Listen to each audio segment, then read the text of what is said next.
Hello everyone, and welcome back to the second episode of my little interview series thing that I'm doing, and this one is going to be interesting. This one I've been looking forward to showing you guys and for everyone to see, because this one is something that a lot of you might not expect to happen. I'm sure some of you have seen the videos I posted before on Instagram where I talk about a relationship I was in probably back in, I think, 2015, 16, where there was a lot of toxicity and codependency and cheating, and a lot of really traumatic things kind of happened in this relationship. But also this relationship taught me one of the most important lessons in my entire life. And I'm going to bring on the girl that I was in a relationship with, my ex-girlfriend. And not only for you to hear her side of the story, but for you guys just to hear us talk about it, to hear two people that were in one of the most weird, traumatic relationships I think I've ever been in, and maybe her too, get a chance to hear us go back and forth and talk about that relationship, and also talk about her own growth and lessons and her own personal things that she's been through in her life. So I want to introduce this person to you guys. She is one of the best makeup artists, hairstylists, and estheticians on the East Coast, and a small business owner. And she is one of the coolest and weirdest people, and I mean that endearingly, that I've ever talked to in my entire life. Someone who has an open mind and an open heart, and a true humanitarian. My ex-girlfriend, and now friend. And here she is. This is Tasia. In case anyone was thinking, she's not real, and Eric is just making these stories up on his video to make it sound like he had this wisdom and this advice he could give without having the experience. It is real, and I'll pay you later it is real to say what I told you to say. Oh, no, I'm kidding. But this is Tasia. This is the person that we dated in 2016. 15, 16. We were together for a year, and this is the person in the video, in many videos I've made in the past that I talk about, that I throw under the bus, I throw out there to make you look like the bad guy for my own benefit. No, I'm just kidding. But I decided this would be a good video to make with the person that I had all those experiences with, because why not? And we're friends, so it's not like we literally haven't talked since then. How weird would that be? That would be super bring you weird. on, and you're like, this is the first time. This is the first time. We should have just told him that. I know. But I'll jump right into it. I've told my side of this relationship many times, and I've said it on video, and I've said what I've learned through it and pretty much what happened, but you haven't gotten a chance to explain your side on camera in front of everyone for everyone to hear. So, okay, tell me and tell them about our relationship that we had in the past through your eyes. Okay, I guess backtracking, the relationship that I had before Eric was very toxic, and I had just recently got out of that relationship, and then upon meeting Eric, I was like, wow, this is a totally different person, kind, respectful, just genuine person, and treated me really well, and I basically shat all over him. I wasn't ready for Eric. I just wasn't. He was just such a nice guy, and I was basically entitled and feeling like, yeah, that's exactly how I should be treated, but I wasn't reciprocating respect. I was just allowing it. And yeah, I just was in a horrible state of mind. Well, don't you think, though? Because help me out here. I didn't want I don't even know where to start. No, but I didn't want you to come on to be like, oh, this is why I sucked. And obviously I know you're going to talk about yourself and your own problems. You're not going to be like, actually, Eric, it was your fault. But at the same time, don't you think that like energy attracts like energy? Yeah. So two people, although you just said you just got out of a relationship, and it was a long one, and it wasn't a healthy one, and it ended kind of like, it had a lot of ugly moments in that relationship. Yes. And how you're like, you weren't really ready to be in another one. But at the same time, you meet somebody who is like, feels like they're almost like the opposite way. They're coming in and they're like, I really want a relationship. I really want all this. But at the same time, like, I didn't come in there with like this clear, concise, healthy mind that was like, I know how to do this the right way. It felt like that though. Like from my, I think, eyes at that time, you felt healthy, but I obviously didn't know what that was. And I didn't know what it was either. Right. Right. And so, like you said, just our energies were matching each other. Just unhealthily and super codependent. Oh, super codependent. Oh, yeah. That's probably the most codependent relationship I've ever been in. Yeah. Yeah. Yeah. Same. So just to talk about the most uncomfortable part that I've talked about before, because this is what I really wanted to talk about, was like the other aspect of cheating. Because, and I have explained this, and I've said in my videos in the past too, like when I talk about in a relationship where someone cheats and someone essentially is cheated on, or sometimes both people are cheating, but I was the one who got cheated on. And I never wanted it to make it sound like in those videos that I did that it was like, well, I was a victim because, you know, I didn't deserve that kind of a thing. And sure, you could make that argument, no one deserves to be cheated on, but it doesn't mean that the person who cheats is this evil person who you had these terrible intentions to manipulate and use me, and you had this whole entire plan. Yeah. So I wanted to bring that up. And I know, again, it's not a comfortable thing to talk about because I don't want people to look at you like the bad guy. And I know some people might. Or some people might look at the whole thing like it was just absolutely toxic and terrible. But that's why talking about how like energy attracts like energy, when you see a relationship with two people and one person gets cheated on and the other one is the one who cheats, the reaction of the side is to everyone to go to the person who got cheated on and be like, oh, you poor thing, or you poor thing. But what I also said, felt like that. yeah, I know, but like, but what I kept doing, right, was coming back again and again and again and again, nonstop. Yeah. So to the point where it became like, how did you feel every time I came back? Did you almost start to feel like, well, this man is never gonna leave? Yeah. Yeah. So, well, first of all, like going back a little bit, just me cheating had absolutely nothing to do with you. It was all on me. And I think that is very important for people to understand, is that cheating is not about the other person. It was not about Eric. It was about me and my issues and my unsolved just literally had nothing to do with you.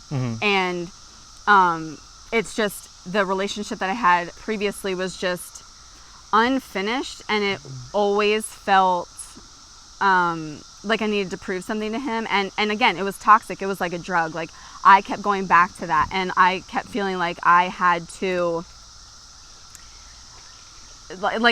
go back. And so that was all on me. And yeah, it was not like, oh, I'm unhappy with Eric, I need to go find someone else. And if people do that, feel that way, then like obviously clearly you're not happy and you shouldn't be with that person. It was not that at all. It was like I had this other going on in my head that was just unfinished because I moved on too quickly. I didn't heal myself. I didn't heal from the relationship. I was unhealthy on my own. I was super codependent. So it was almost like I was codependent on my ex at the time and Eric. Like I was getting something from Eric, and I was also getting something from the ex. Both super selfishly, and all to fill voids. So yeah. Yeah. So what you're saying kind of is like, it doesn't matter who the person was. If it was me or some guy named Bill, you felt like you would have done the same thing. It's because it had nothing. So, which is interesting because that shows you how it's not personal. Yes. And go ahead. I gotta cut you off because I'll forget. So yes, Eric is the person that you don't cheat on. Like that I think is the biggest proof in that point, is that like maybe I could have dated like some other douchebag that was like not treating me well, like treating me like my ex was treating me, just like super unhealthy. But no, I was dating a literal angel, still cheated on him. So that is to show like it literally had nothing to do, like couldn't have had or picked a nicer, better person, but it just had nothing to do with that.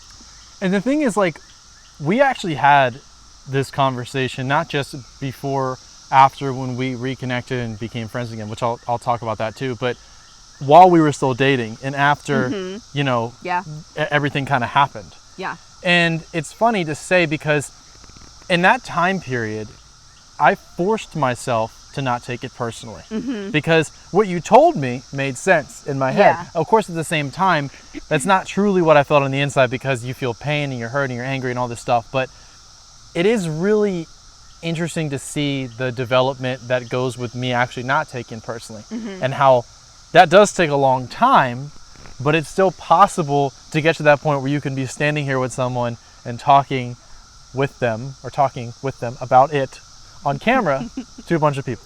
I think that makes you human.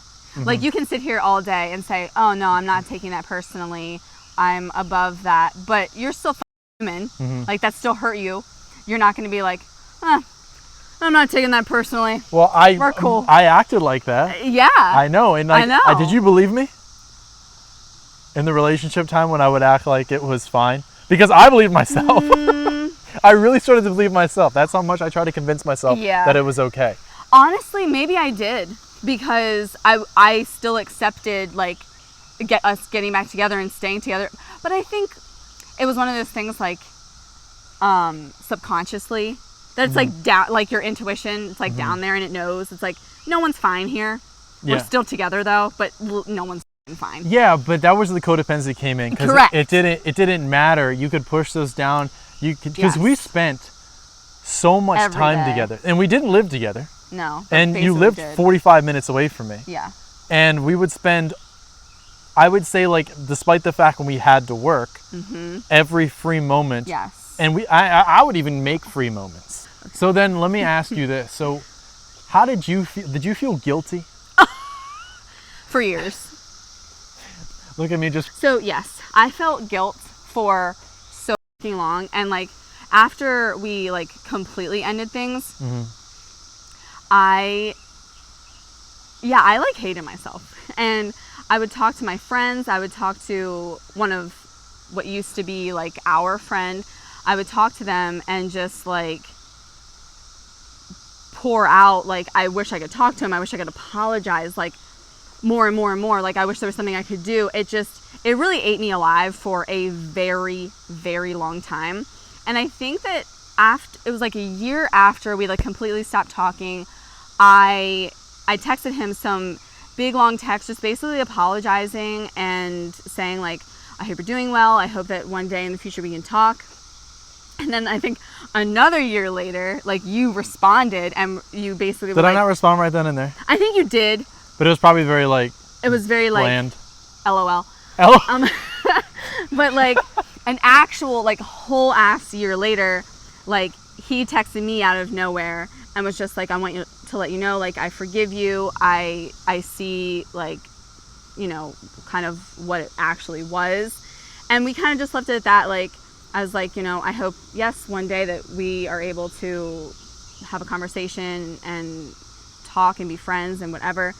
And we didn't for 2 or 3 years after that. I mean, yeah. I mean, I think from the time that we actually stopped, you know, stopped communication, stopped seeing each other, to met up with each other was 4 years later. Yeah. About 4 years later. So it was a long 4 time. years is how long it takes to heal. In this instance, at least. Yeah. Yeah. So one thing I've done, or what I took advantage of this feeling, and I made a video or videos about it, was when I finally felt like I could break that codependency and move on from the relationship. And I don't know if you remember that day, because even to me it's kind of foggy in a way, but I just remember all of a sudden kind of feeling over it. And it was really weird how it came on to me. It wasn't, I know that with time, with, you know, the relationship not ever really getting to a healthy point, that it was inevitable, obviously, whether it be one person or both people, that it just go like, screw this, and they completely separate. And I remember I kind of had that feeling come on to me like it was out of nowhere. And I just felt like I had this strength to move on from it. Do you remember how you felt, or do you remember that day or anything when I finally was like, I'm done? Yeah, like, I felt like I had lost control, because I think up until that point, for lack of a better term, I was like the one in power and the one kind of like at the driver's seat of all of it. I was the one that was like, okay, like, I'm gonna I'm gonna go do my own thing, and then I was like, no, let's like get back together, and then like I kind of was just like, yeah, you were throwing you around, and then you were just like, all right, guess we're getting back in the bus. Like you were just like going along with it. I don't even know why. Like a puppy dog. Yes. Like an absolute puppy dog. Yes. Yeah. Yes. Yeah. Like on a like leash. literally, you could have literally been like, I remember some crazy things that I did. Mm-hmm. And now, I'm pretty sure I talked about them in other videos or on podcasts, but literally, I'll tell one little story to make Talking about the one where you broke in my house. Yes. Yeah. How did you know? That was a good one. I want to tell because I want to show you.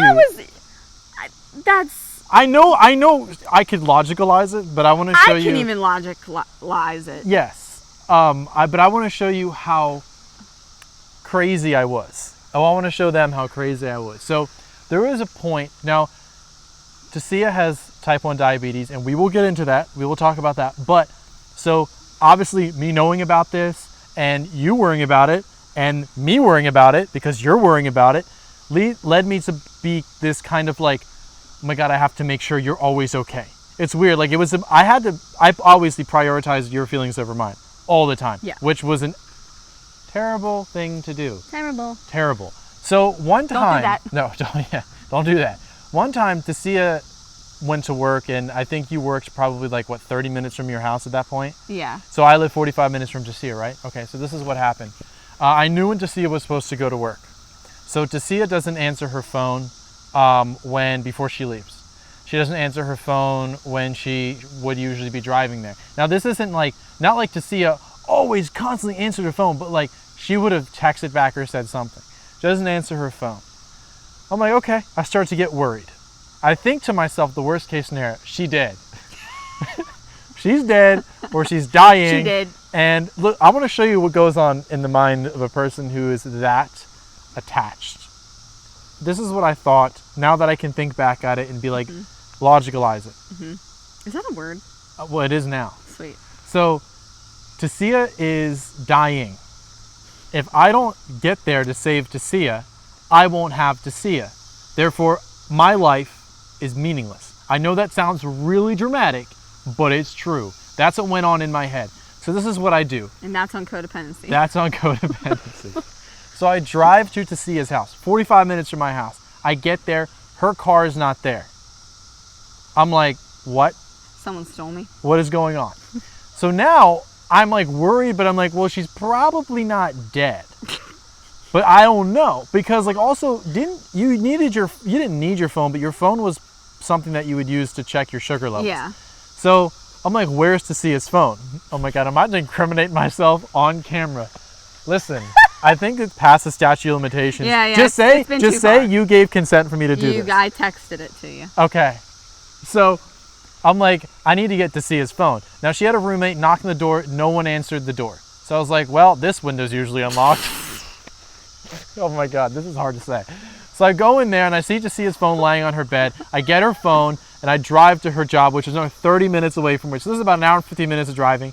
I get to her job, I walk in there, and I don't see you right away because I was hoping I would, so I wouldn't have to be like, hey, I need a makeup appointment. So I see somebody else, and I'm like, is Tasia? They're like, oh yeah, whatever. So I see you, and I give you, your eyes are like, you crazy motherfucker. Like, I think you were kind of like, grateful, but you were also like, how did you do that? How did everything happen? How did all this, like, do you have magical powers? Like, well, you do. But I ended up, well, thank you. But I ended up, not those. I can't teleport. I didn't, so I got to see his phone and gave it to her, but I just wanted to show you, like, the level of thinking, of not thinking, I should say. There were many things I could have done. If I really wanted to, I could have called the place you worked, right? Mm-hmm. I could have called the place you worked, or I could have just been like, hey, breathe for a second and realize that, like, she's probably not dead. Like, she probably forgot her phone. You're forgetful like that sometimes. Yes, I'm like, just, like, let it go. But I couldn't. That shows you the level of anxiety and codependency I had to make sure you were okay. And I'll show you the level of selfishness, too.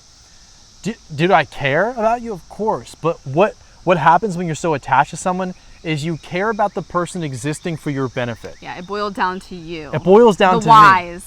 Yes. He's taught me about why questions, why asking over and over and over, and literally it comes down to yourself. Yeah, what was my intentions really? Yeah. Again, it's not black or white. It doesn't say that, oh, I only cared about me and not her. But my reasons for doing that was to quell my own anxiety, which is not fair to you or to me or to your phone. Yeah. It was like, who's kidnapping me right now from this bedroom? I was just chilling. So, I mean, yeah, I felt out of control because up until that point, I was the one in control, making the decisions and just kind of dragging him along with me. And then now I wasn't. And then that took me back, I think, to my own issues of wanting to always be in control. And I want to talk about control for a second because it's not like a manipulative control. I wasn't doing like any of this shit to hurt him. Like it wasn't, oh, I'm gonna hurt Eric. Like it had nothing. It was not like that at all. I feel like there are people like that, but it wasn't like that at all. It was just my own selfish codependent issues that I wanted him around because he was doing everything for me. He was being there for me because I couldn't be there for myself. So I needed him to do it. And when he wasn't there, all I had was myself, and I was full of voids. So you being gone, then I was like sick. It's crazy how that works, isn't it? It's like you felt like you needed me to be doing things for you so that you could fill these voids, and I felt like I needed you to need me so I could fill my voids. It's weird how that unhealthy cycle happens, and how like you would think saying it now it sounds obvious, like why were you idiots doing that? But like it's a whole year of essentially being unconscious about what you're doing, and then maybe sometimes thinking about it in like a way of consciousness, but then be like, nope, don't want to do that right now, and then pushing it back down. Yeah, because it's too scary. It's scary and it's painful. Yeah, it's terrifying. To feel like you have to let go of something that means so much to you. Yeah. So then, so tell me this. So that's, of course, like we could probably go on for 5 hours about our past and our relationship, but I want you to tell me a little bit about your relationships afterwards. Like what changed? Did your mindset change? Did anything change in the people you dated after me? Well, each relationship was very different afterwards, and definitely like milestones of growth afterwards. But I think I would say the people afterwards, I think one of the biggest things that I learned was just like, yes, people need to respect you. Like the 6-year relationship person did not respect me at all, but I also don't need to have entitlement with it. Like, hell yeah, you're gonna treat me right. Like, no, we're treating each other with respect and love, not like, that's fucking right, you're gonna treat me well, because that entitlement came from just not ever having that. So yeah, I think that was probably one of like the initial things, like the initial like lessons, was just like, okay, this is about equality. and not having someone like bow down to me. And it's also, I didn't like that. I didn't, you would think maybe that like you would like someone always like bowing down to you, but it did feel at times, I think closer to the end, especially when we started to kind of like see like, okay, this is not right. But like, no one should be just forgetting about themselves, because that gave me guilt that you weren't doing anything for yourself. But like, what am I going to do about it? So tell me about some lessons that arose afterwards that you had to then go through, learn, or maybe that you're still learning. Communication. Like, still learning communication. With friends, with lovers, with family, like, that is just honestly what most of the lessons boil down to. I think that I can just group them in with communication, because everything comes from that. If you're feeling upset, if you're feeling angry, if you're feeling scared, insecure, anything, like, it all comes down to letting the person know. And my biggest thing was just being passive. And I wouldn't even say passive aggressive, because I don't think that I am aggressive. I can be. Well, passive aggressive is like minute aggression. Okay. Well, I may have been passive aggressive in the past, but more recently, the past few years, the most recent relationships, I am just passive, and then I just get upset because people have expectations. They have these expectations in their head, like, okay, so I'm expecting this person to say something along these lines, and then they don't, and then you get upset because they didn't say that or do that thing, but they don't know. They don't fucking know that you want them to do that. So I think that's one of the biggest things that I'm learning, and speaking up for myself. So in that 6-year relationship, I think that I did still see things affecting me, because I felt like I couldn't have a voice, and I felt like when I did have a voice, that it was like, when I did have a voice, it was just like ignored or demeaned, and I think future relationships, I still felt that way. Like I couldn't really say how I felt, and it was very, very uncomfortable for me.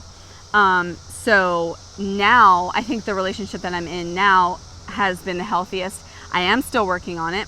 When I do feel upset about something or something bothers me, it gives me anxiety when I have to be like, hey, like that made me uncomfortable, or I'm not really happy about that, or anything.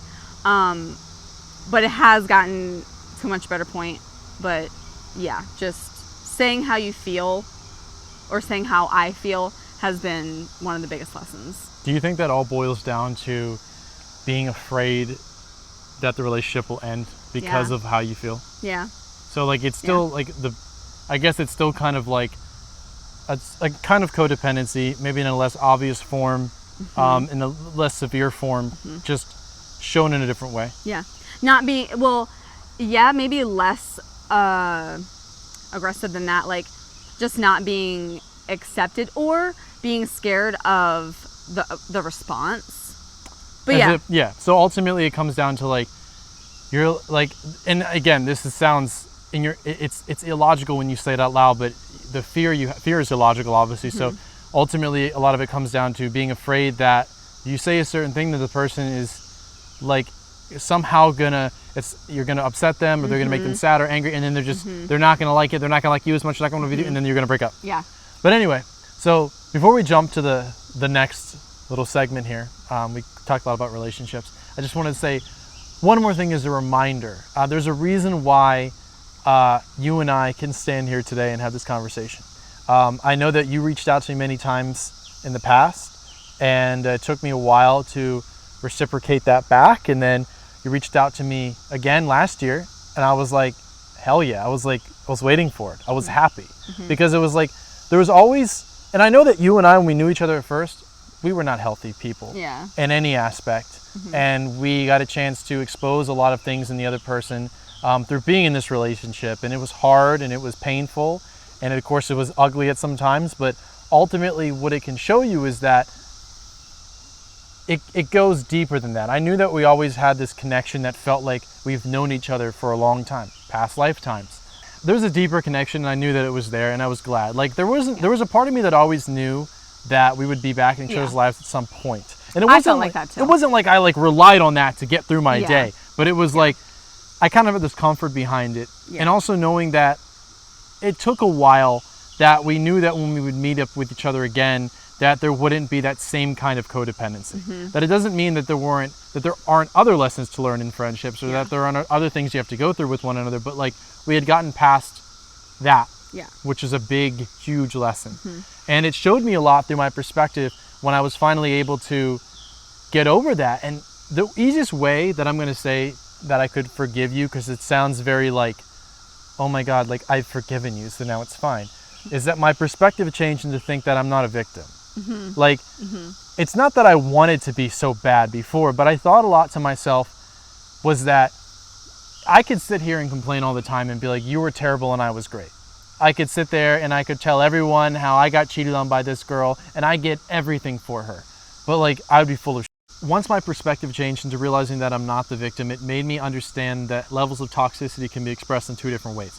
I wanted to be in control and you wanted to be in control. We just wanted to be in control in such opposite ways that it can make one person seem like the bad person and one person seem like the innocent person. But it's the same way if anyone ever comes to me about a relationship problem and they're the one who's dealing with someone who might have cheated or who might not be as kind or whatever. It's like, you're not a victim in anything you do in a relationship. Now, we're not talking about domestic violence, by the way. I'm talking about relationships where people would go through where like maybe your partner doesn't reciprocate or doesn't care about you as much as you seem to care, but you have to look at where you're giving that love. And I was trying to forcefully give you something so essentially you could eventually give me something back. But you weren't ready for that. And I wasn't in the position to be giving anyone anything. Yeah. Like, not just not give you anything, give anyone anything. If I would have met another girl at that time, even if she wouldn't have cheated, it didn't mean it would have been healthy. No matter what, I was not ready to be in a relationship, and neither were you. And also, I needed what happened to happen. Yeah. And you needed what happened to happen. Exactly. That is like the biggest thing to take away. Like, we were both hurt. I could definitely say that you were hurt more than I was. Well, I mean, depending on the time. True. But it needed to happen. Like, we were supposed to go through those lessons together and teach each other those things. And there's just like, it was very painful, but like the best things come from these painful experiences. You learn a lot. You learn what you need to learn. And obviously I didn't stop learning after that, but it changed the way that I looked at relationships afterwards. And it really helped me in a lot of different ways in my life kind of move forward and just understand the difference a lot of times between love and loving someone and being attached and being codependent. It really helped me be able to see like toxicity better in relationships. But anyway, we'll cut to a quick break and we'll be back with another part. Deep, deep in the forest on the east coast of the United States lies a cicada stronghold. Commander, there are two humans. I've seen them walking in the woods. What shall we do with them? Ah, two humans in my woods, you say? Yes, Commander. Shall I bite them? And with what mouths will you bite them with, you imbecile? Commander, forgive me. Then, Commander, what shall we do? What shall we do with them? We shall do what cicadas do best, and that is to dive bomb them like we are helicopter pilots shot out of the sky, and make them fear us as we will land on them and do absolutely nothing. Yes, Commander, what a great idea. Leave immediately and commence your reign of terror, and we shall drive these disgusting, vile creatures from our beautiful and wonderful woods. Yes, Commander, as you wish. You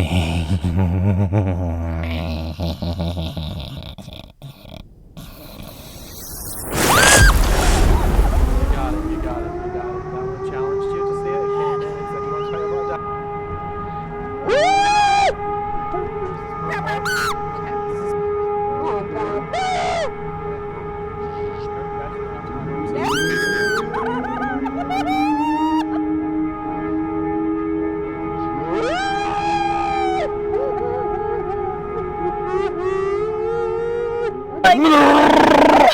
And that's why no one's as cool as an Aquarius. I know, obviously. And we're back. And so I wanted to talk to you about anxiety. Now, this is two things that you and I can relate to heavily. But you have something that is a physical manifestation that really enhances anxiety. Yeah. And that is type 1 diabetes. And like how I like to start off any interview is with a broad question that makes you be like, how do you want me to answer that? How do I feel about it? how diabetes happened to you? How do? How do you? So tell me about how diabetes has caused anxiety in your life, and what you've done to help it, and what it still causes issues with. broad questions. My favorite kind. Like, where do I start? Well, okay, you know what? Let me be a good interviewer. How old were you when you found out you had diabetes? 14. That's the easy one. That was good. So, yeah, I know, right? So what happened right then and there when you first found out? What were the feelings going on in you? I think I was just like, okay, so like at that time, my biggest fear was needles. So then life was well, that's a... Right, and life was like, give her diabetes. So I was like forced, like the day that I was diagnosed, the doctor made me give myself a insulin injection. Wow. Needles. The day you were diagnosed. The day I was you got diagnosed. diabetes, stick yourself with so this. here's that. So like, I guess at that time, like that was my biggest fear coming true, like needles. But then I got over that very quickly. But then this is just like, I guess a pattern in my life is the control thing. And I very much feel out of control a lot of the time with my diabetes because I don't know, like it's just very hard to manage. And sometimes like you would do what you would normally do any other day, like taking however many units of insulin with whatever you ate that day, but then your body is just different that day. So this is just a huge life lesson, just in control, because I very much feel out of control at all times, and I kind of just have to relinquish that and do the best that I can. How often do you think about it? 24/7. If there was more like if I could think about it, if there was like 25/8, it's just, so it's always on your mind. Always. So does it stop you from doing things that you want to do? All the time. So does that make you feel like angry at anything? Yes. Okay. Yeah. And now I feel like I'm just like therapizing you. But that's kind of what I would think if I had something where it was constantly on my mind, that it would eventually, and it would stop me from doing things, which, a lot of people have that. And Eric likes to challenge me and bring me out into the woods where I'm very uncomfortable. So it took us 15 days to get here. We've been walking ever since. I brought like 15 packs of gummies, like, just in case. So that's what type 1 diabetes is what? Just explain it real quick if anyone doesn't know. So basically my body doesn't produce, or my pancreas doesn't produce insulin anymore. So I have to give myself insulin injections, like with a shot. And in order to like stabilize my blood sugar levels. And then if my blood sugar drops, then I have to eat sugar to bring the level back up. So not to make this ominous, but it's pretty serious. Yeah. You can't just be like, screw it, I don't want to do this anymore, right, because you'll die. Yeah. Yeah. So it's not one of those things where it's like, oh, you'll just be a little bit more unhealthy. It's like, no, this is like this can be a life-threatening thing if you don't manage it. Yeah. So finding this out when you're 14 years old, you're about to go into high school, and you're essentially going to live, the rest of your adult life with this. So that's something that for someone like you who's so outgoing and who likes to do things and is naturally adventurous, you have a thing that is pretty much saying like, you can be this way, but we're going to make you think about death every day. Like, how does that make you feel? Yeah. So I guess that's kind of my point then, is if you feel like you can't be adventurous and you feel like you can't do these things, like, what would change in order for you to do them? What would have to change? They need to come up with a cure. Like, I don't know. I mean, like in the mindset. Yeah, I know. Yeah, you're like, just make me reborn. Reborn me right now. I need rebirthed. I need rebirth. Yeah, no, I think it's just about relinquishing control. And me and another friend were actually talking about this the other day. Like, just, if that's how I die, that's how I die. Like, it's really extreme. It is. But it's almost like a but it's like kind of, you got me. It's kind of coming down to that, because my anxiety is so extreme with it that I almost have to just be like, look, Tasia, if this is how it's going to happen, this is how it's going to happen, like, hopefully you come back as something cooler, like butterfly. So yeah, I've kind of gotten to a point where I'm just like dealing with it, and I'm doing things even if I'm scared. Like today, like I wasn't super comfortable coming out here, but I'm just like, I knew that. it's gonna be, yeah, right. And he's like, got her again. But yeah, and he teaches me things all the time about. That's why I brought you on here. Yeah. You should have said more about me from the beginning, but it's fine. Okay. So I get my last question to follow this diabetes thing up then too is, what do you think you could do, not just right now, but in the future, to help yourself moving forward with this kind of anxiety? Because a lot of people have anxiety about something, and a lot of the times it's a made-up thing in your mind, right? Yeah. Now you have an actual It's not thing. real. You have an actual thing that, but even though the anxiety itself over it is still not real, Yeah. but you have an actual real thing. For me, I also have a fear of being out of control too, but there's nothing that my body is doing against itself. Mm-hmm. There's no physical manifestation that has happened for me to be afraid of in my own body. Yeah. So I'm like flexing on you. There's nothing wrong with It's like me. I literally have nothing fucking wrong with me, so pretty healthy out here. I started to I didn't even do it on purpose. It just shows you that It didn't seem I have like a that little bit until of you said that. A little bit of there's like always gonna be a little douche in there. But so what would you do for yourself in the future? What if you could imagine or wish something to happen, what would that be? I just want to do like face my fears, because I'm going to travel. Like I want to be able to come out here. You seem like a traveler. Like a world traveler. Yes, I want to be so freaking badly, but then I'm just like, what? But dying babies. Like, and even stupid little shit, like coming out into the woods, it gives me anxiety. But I think, like, I don't know, I'm just gonna have to just start doing it. Like, and I've been thinking that recently, just about, because I want to travel, like, pretty badly. And I think that it's going to be uncomfortable. But I do also think that traveling is uncomfortable. Like, going to the airport and then flying, like, I don't think anybody loves it. But, like, when you get to your destination, it's, like, all worth it. But I think that's just the part that I need to just, like, relinquish the control. Surrender. That's a good one for anxiety. It is surrender, you're right. That's a really good one. Yeah.